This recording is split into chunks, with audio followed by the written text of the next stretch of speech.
Pirmas klausimas ir būtų dėl lyderių laiko. Kada jums kilo apskritai idėja pradėti šį projektą ir kuo skiriasi lyderių laikas nuo lyderių laikas 2? Jau sunku būtų dabar pasakyti, kada tos pirmosios idėjos buvo. Apie lyderystę mes jau seniai gana turėjom žinių ir kad, tarkim, Britų kraštuose labai stipriai yra mokomos mokyklos lyderystės įvairių dalykų. Tai tikrai gana senos žinios. O šiaip jau kaip apie projektą, turbūt mes pradėjom galvoti kažkur 2005 maždaug metais.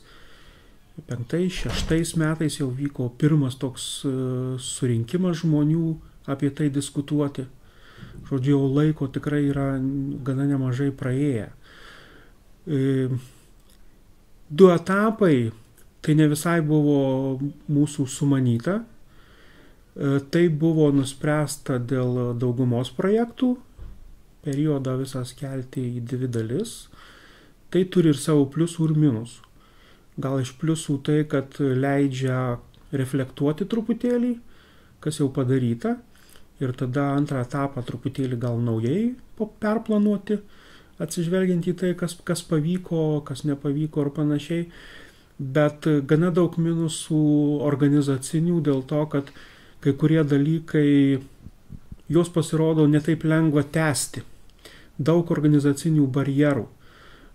Kaip padaryti, kad pirmam ir antram etape dirbtų ta pati komanda. Viešieji pirkimai verčia kaip ir pirkti iš naujo daugą, o norisi komandą surinkti, kad jinai būtų projektų įsipareigojusi visam laikotarpiui. Tai iš dalies tą pavyko išspręsti, kai kurie buvę partneriai toliau dirba, jie priimti į projektą kaip partneriai jau stabiliai, kai kurie, matyt, ir toliau kai kuriems klausimams bus daromi pirkimai. Ten stabilių partnerių nėra, bet pagrindinius pavyko išsaugoti. Tai, kurios būtent? Visų pirma, mokyklų tobulinimo centras, pagrindinis partneris mūsų šiame projekte, ir kitas partneris yra universitetas ISM, International School of Management. Šitie 2 pagrindiniai partneriai, jie tęsia su mumis darbą pagal sutartį, esam pasirašę partnerystės su ministerija ir šios 2 institucijos ir vykdom jau 3 šį kartą. Kaip mokytojams apibūdintumėt, kas yra lyderystė? Mes apie tai diskutavom būtent 6 metais maždaug, nuo ko pradėti, nuo kaip mes tai suprantam ir panašiai. Tuo metu mes savo įsivardinom ir ko gero tai tebėra aktualu. Mes lyderių laikom ne formalią poziciją, bet kurį švietimo bendruomenės asmenį, mokytoją ar direktorių, ar pavaduotoją, ar švietimo skyriaus žmogų, netai svarbu, kuris yra, nemiega, trumpai tariant. Apibrėžimas yra maždaug toks, tas, kuris nepasitenkina pasiekti minimumo, kurį užbrėžia teisės aktai, kurį gali pasiekti visi, nes tam ir yra teisės aktai. Jie apibrėžia tai, ką gali padaryti visi, o lyderis to nesitenkina, jis nori eiti toliau ir padaryti geriau ir daugiau. Ir kokiu būdu jis tai daro? Va čia jau jo meistrystė, kaip jisai sugeba motyvuoti ir sutelkti savo žmonės, kaip jisai sugeba uždegti, sukurti įdomią viziją, netradicinę viziją, kurios galbūt vidutiniškai mokyklose Lietuvos nėra, bet uždegti žmonės kažkokią įdomesnę idėją ir pasiekti kitokį skirtinį rezultatą, galbūt ir originalų, galbūt ir naudodamas kokias nors ir skatinimo priemonės. Čia irgi variantų yra visokių, nebūtinai tarkim atlyginimo prasme. Žmonės labai dažnai sušyla ir tiesiog nuo bendravimo, nuo galimybių save išreikšti. Tai gabus lyderis, jisai aplink tą save visada telkia ir kitus stipresnius žmonės. Jeigu formalus lyderis, jam kartais nepatogu šalia savęs turėti stiprų žmogų, nes tada jis pats atrodys šalia jo galbūt netoks tvirtas, netoks rimtas lyderis, kai šalia stipresnis. Tikras lyderis, jisai kaip tik telkia apie save stiprią komandą. Jie gali būti netgi ir stipresni žmonės, bet jo užduotis yra sudaryti tą lauką, galimybės ir jiems pasireikšti. Tai per tai iš esmės jis gali ir motyvuoti žmonės irgi kažką padaryti kartu daugiau, negu kad pakaktų pagal teisės aktus. Kokie jūsų lūkesčiai dėl lyderių laikas 2 projekto? Ko tikitės labiausiai? Esminis lūkestis būtų tai, kad mes norėjom truputėlį atnešti daugiau energijos į švietimo pertvarkos dalykus.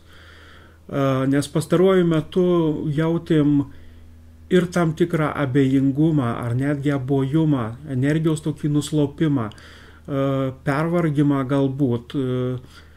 Gana daug žmonių nusivylę galbūt kai kuriais dalykais, tiek švietime, tiek apskritai Lietuvoje. Ir mes norėjom tuo projektu kaip ir paskatinti, kad norint būti laimingesniu, sakykime, ar kažkokios tai šviesesnės ateities norint, tai pirmiausiai pačiam reikia apie ją galvoti, ją savo įsivardinti ir bandyti daryti kažkokius žingsnius link jos, kad atsirastų kitokio galvojimo ir kitokios veiklos, lyderiško galvojimo, kad mes galim pasidaryti patys savo kažkokius gerus dalykus, savo mokiniams. Aišku, mokinių pasiekimai turėtų augti nuo viso to, mes taip tikimės, nes veiks mokyklos geriau, ambicingesnius tikslus savo kels ir atitinkamai mokiniams naujų galimybių pasiūlys ir mokiniai turės ir daugiau galimybių mokytis ir galės geriau išmokti. Tai vat tokie maždaug dalykai, kuriuos tikimės, kad bus, kad taip galima pasiekti. Tiesiog kuriant tam tikrą organizacijos kultūrą mokyklose, kuri yra ambicinga, jinai veržli, jinai nepasitenkina vidutinybę. Kaip manot, kiek į lyderių laikas 2 ateis visai naujų žaidėjų?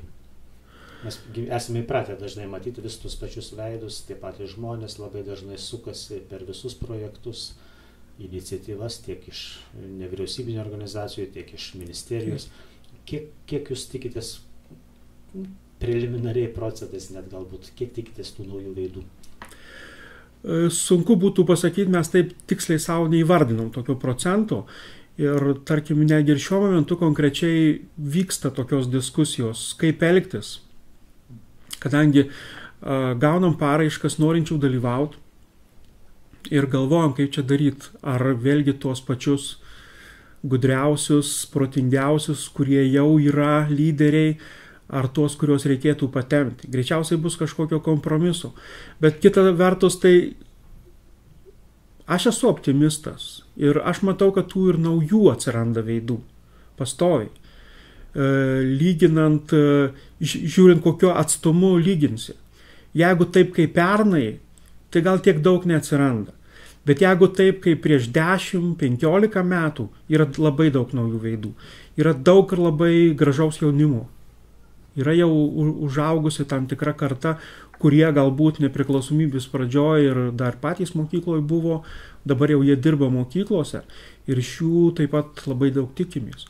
Tai yra irgi viena iš tikslinių grupių, šiaip jau tie jauni, jie ambicingesni ir jie galbūt gali susidomėti, pastudijuoti lyderystę atidžiau, pastudijuoti galimybių, kokias galėtų taikyti, kokius metodus mokyklose ir žmonėms sutelkti, ir komandą suburti, ir kažkokių tikslų savo formuluotis, įgyvendinimą planuotis ir panašiai. Ir būtent tie jauni žmonės galbūt ir bus naujai lyderiai, šių bene daugiausiai ir tikimės. O dar toks geografinis klausimas, toks kaip papildantis galbūt klausimas. Kaip jums atrodo, ar lyderių laikas gali šiek tiek išjudinti kai kurios regionus, kurie tarsi atrodo mažiau matomi? Mes nenorime teikti, kad jie labiau pasyvūs ar prasčiau dirbantis, bet yra tikrai švietimo srityje tam tikri regionai tokie tarsi tyleniai. Kaip manote, ar atsiras ir regioninių tokių pokyčių? Ar visų yra tokių lūkesčių? Iš dalies, sakyčiau, jau yra. Tai, kas pateikė paraiškas, kai kurie rajonai tikrai nustebino, kad jų paraiškos atsirado, bent mane asmeniškai. Tai aš įtariu, kad jau yra ženklas, kad jie sukruto. Ir būtent va tai, ką aš minėjau, ir diskutuojam dabar, kaip elgtis. Kartais tai yra silpnesni, bet gal kaip tik jiems suteikti tą galimybę ir išjudinti rimčiau. Gal norit ką nors tiesiog papildomai dar pasakyti, pridurti, palinkėti? Na, kaip ir pagrindinius dalykus, ko gero, paklausai, tai ką aš galvojau kalbėti. O palinkėti?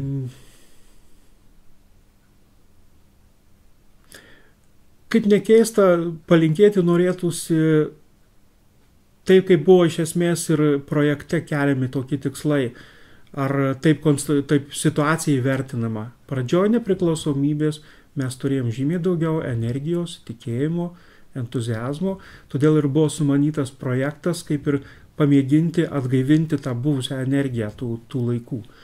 Tai jeigu projektui tai pavyktų, nors kokiu masteliu, žmonės išjudinti, kaip ir pažadinti vėl viltį ir tikėjimą, kad galim savo rankomis gana gražius dalykus padaryti, tai būtų super.